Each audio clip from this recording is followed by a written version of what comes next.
Assalamualaikum warahmatullahi wabarakatuh. Bismillahirrahmanirrahim. La haula wala quwwata illa billah. Yang saya hormati pimpinan Pondok Pesantren Matlahul Anwar yang dari PMI juga hadir pada hari ini, Pak Akam Kementerian Agama, Pak Camat, KUA, Wakil Ketua DPRD, para Ustadz, Ustazah, Pak Kades yang mendampingi saya pada hari ini, orang tua saya nih, Pak Momon. Pak Momon ini dulu bertetangga dengan saya, waktu beliau masih muda, saya juga masih kecil dulu. Ya, jadi ketemu, dia bertetangga, jadi beliau tahu persis siapa saya, beliau tahu persis. Sehat selalu Pak Momon. Para santriwan, santriwati, Bapak Ibu hadirin yang tidak bisa saya hormati satu persatu, tapi insya Allah tidak mengurangi rasa hormat saya. Terima kasih, saya udah ditungguin. Tadi saya habis pekan rogo-rogo, kemudian saya masih membawa rakor kepala desa, kemudian saya masih mengunjungi lagi ke Sungai Kakap menuju Sungai Ece, baru saya mampir ke sini. Dari sini saya ke Sungai Rengas, dari Sungai Rengas saya ke Kalimas, dari Kalimas saya ke Punggur Kecil, dari Punggur Kecil saya langsung pertemuan lagi dengan Pondok Ibu. Dengan habis itu malam saya masih pertemuan lagi dengan Kementerian Pertahanan. Ya itulah hari-hari saya. Maka mohon maaf kalau harus menunggu saya cukup lama. Dan ini pun saya tidak bisa berlama-lama. Yang pertama tentunya saya mengucapkan selamat dan sukses atas dibangunnya gor yang ada di belakang saya ini. Mudah-mudahan ini gornya megah banget dan ini bisa bermanfaat bukan hanya untuk lingkungan pondok, tetapi juga bisa untuk masyarakat. Bisa juga menjadi produktif, karena sekarang banyak orang nyewa tempat sepak bola, nyewa tempat futsal, nyewa tempat lapangan di tangkis. Karena kesadaran masyarakat tentang olahraga sudah mulai bermunculan. Kemudian komitmen saya dari dulu jangan pernah diragukan untuk masa depan pondok pesantren. Karena saya mempunyai tekad pondok pesantren ke depan itu impian saya, dan tentunya saya yakin ini untuk impian semua yang hadir di sini. Selama ini pondok pesantren seperti tempat cadangan untuk menimba ilmu. Dimasukkan di sekolah ini nggak diterima, di sekolah ini nggak diterima, sekolah favorit ini nggak diterima. Akhirnya orang tuanya berpikir, udahlah daripada nggak sekolah saya pondok. Akhirnya seperti untuk cadangan yang kesekian kali ini.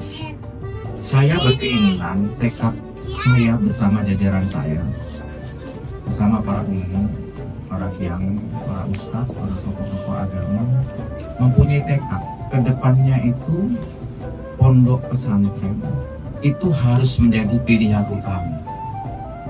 Pilihan utama siapa? Para orang tua yang ada di kuburannya.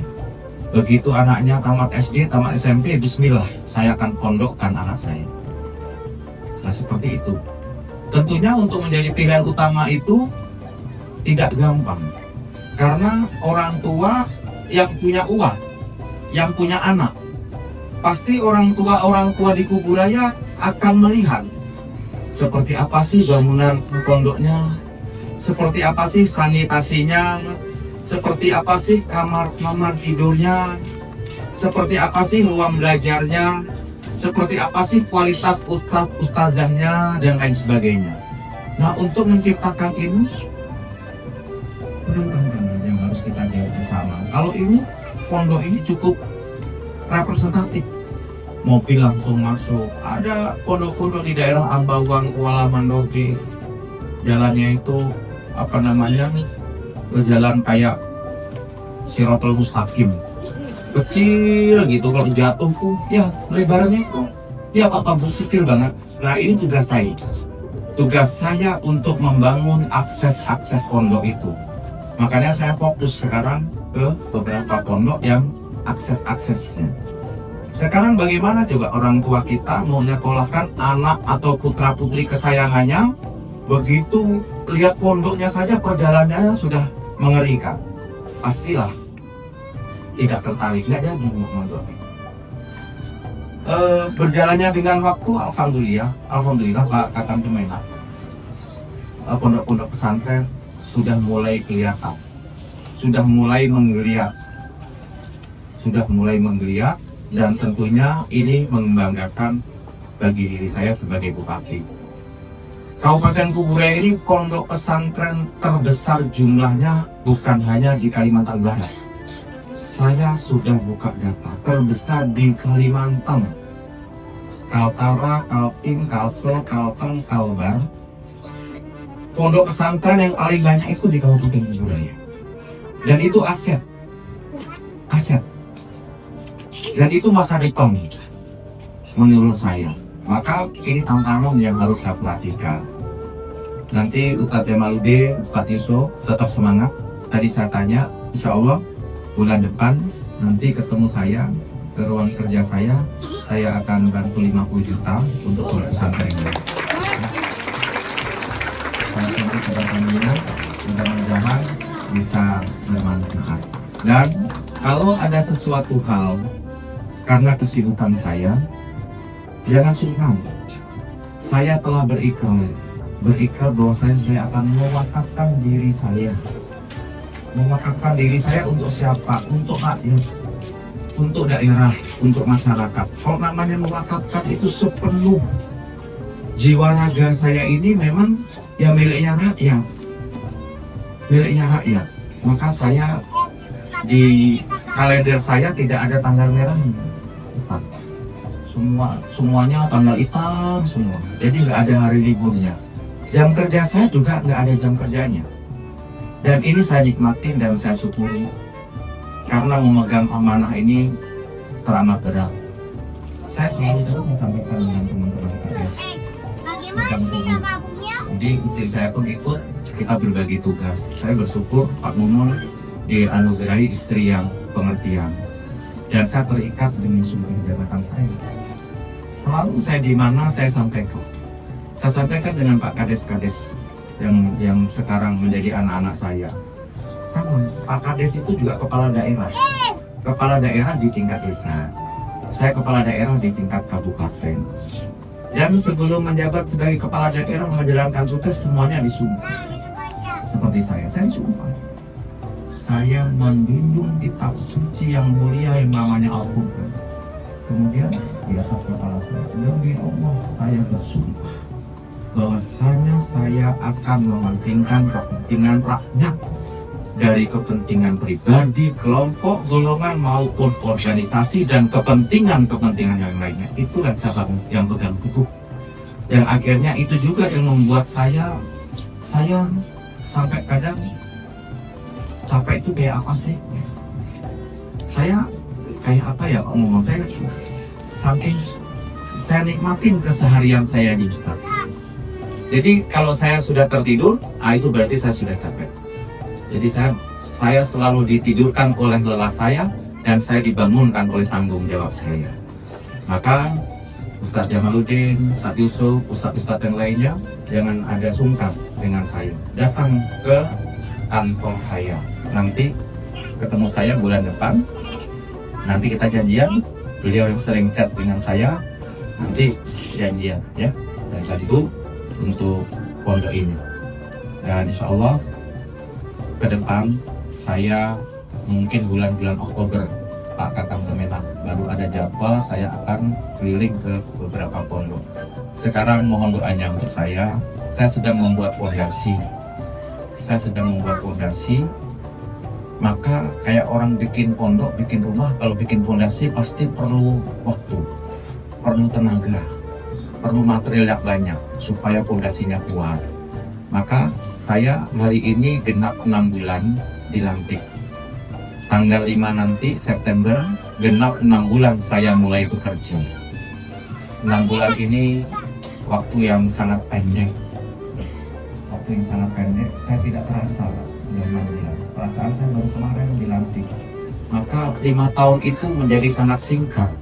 Kalau saya bukan ngoyo, tidak menggunakan waktu sebaik-baiknya, pasti akan ketinggalan, pasti akan keteteran. Persoalan ini ada Pak Wakil Ketua DPRD. Persoalan Kabupaten Kuburaya, permasalahan itu luar biasa. Kalau saya kerjanya biasa-biasa saja, akhirnya saya ketimpa persoalan. Masyarakat tertimpa dengan permasalahan. Maka ketika permasalahan dan persoalannya luar biasa, Ustaz, saya kerjanya juga harus di atas luar biasa. Maka mohon doanya para santri, para santriwati, terutama sehat untuk saya dan keluarga, supaya saya terus bisa mengemban amanah dari Tuhan dan kepercayaan dari rakyat ini dengan sebaik-baiknya. Mungkin ini saja yang dapat saya sampaikan. Terima kasih dan mohon maaf sekali, saya ingin berlama-lama di sini.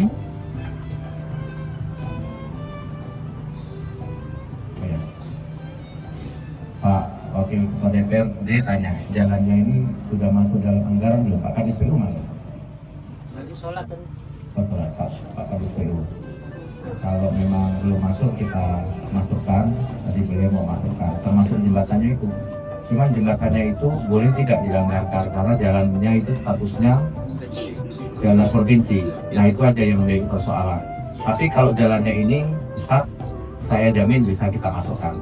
Nanti kita tanya, saya didampingi Pak SPU ya. Nah itu persembahan dari pemerintah dan Pak Jul, Wakil Ketua DPRD Kabupaten Kuburaya, karena ini dekat rumah beliau. Nah ini Pak Jul ya. Jalan kaki sini. Nah, mereka tadi boleh nanya, ini pondok siapa nih Pak? Ya nanti saya nitip Pak Jul di sini. Semangat Ustaz Jamaluddin. Nah, Pak Kadis, ini jalan ini udah ada masuk belum tahun ini? Belum? Nah, tolong dimasukkan. Dimasukkan. Ini kan nggak panjang. Nggak panjang. Jadi, ini saja yang dapat saya sampaikan dan mohon maaf banget saya tidak bisa membersamai sampai selesai. Tapi saya berjanji, saya nanti akan berkunjung sini lagi. Supaya kita bisa bercengkrama, santai. Saya masih ada yang harus ke Sungai Rengas, Rengas Kapuas, Kalimas, Unggul Kecil. Sementara saya di jam berapa Forkopimda Yogi? Hah? Nah jam 3 saya harus ketemuan dengan Pak Kapolres, Pak Dakamil, membahas masalah maraknya beredar uang palsu di Kabupaten Kuburaya. Kalau nggak segera saya atasi masalah beredarnya uang palsu, itu akan memgoyahkan fondasi ekonomi bangsa Indonesia. Maka sekali lagi saya mohon maaf banget tidak bisa sampai selesai. Terima kasih atas perhatiannya. Mohon maaf atas segala kekurangannya. Saya akhir Wassalamualaikum warahmatullahi wabarakatuh. Terima kasih.